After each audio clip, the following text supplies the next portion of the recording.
কি খাচ্ছ মা? যদু ভাত খাচ্ছি, খিচুড়ি পায়েস খাচ্ছি।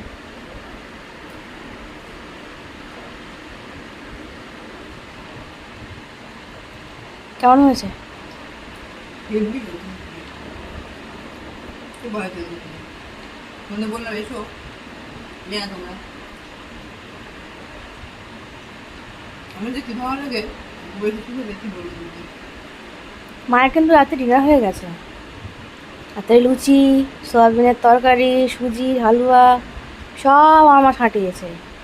আবার রাত দুপুরে বলে আমি খিচুড়ি খাবো। খিচুড়ি আমার দারুণ বিহুদা বাড়িতে হয় না আবার তো, এখন খিচুড়ি নিয়ে হলে পরে বসেছে।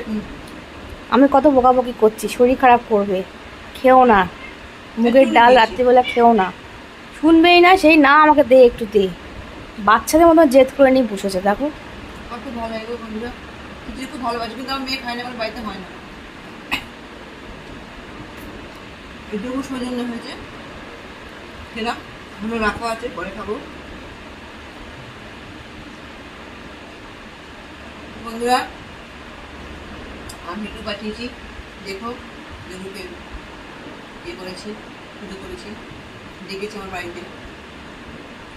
তোমার দেখো, দেখে বলো ঠিকঠাক হয়েছে কিনা। আসলে আমার মেয়ে করেছে, পুজোটা মেয়ে করেছি, রান্না বান্না করেছি।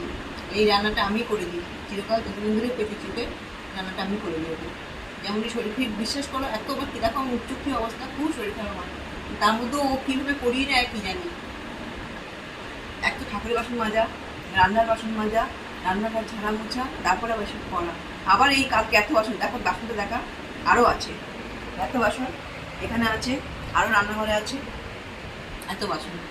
একবার এই মেজে রান্না করেছি, আবার কালকে মাজবো, খুব আমার কষ্ট হয়, কিন্তু কী করবো, করিই না। তো ঠিক আছে বন্ধুরা, গল্প করলাম, কাজ এই তোমাদের সঙ্গে। কেমন আছে তোমরা বলো, দেখো তোমরা আমার ভিডিও দিচ্ছি। Good night.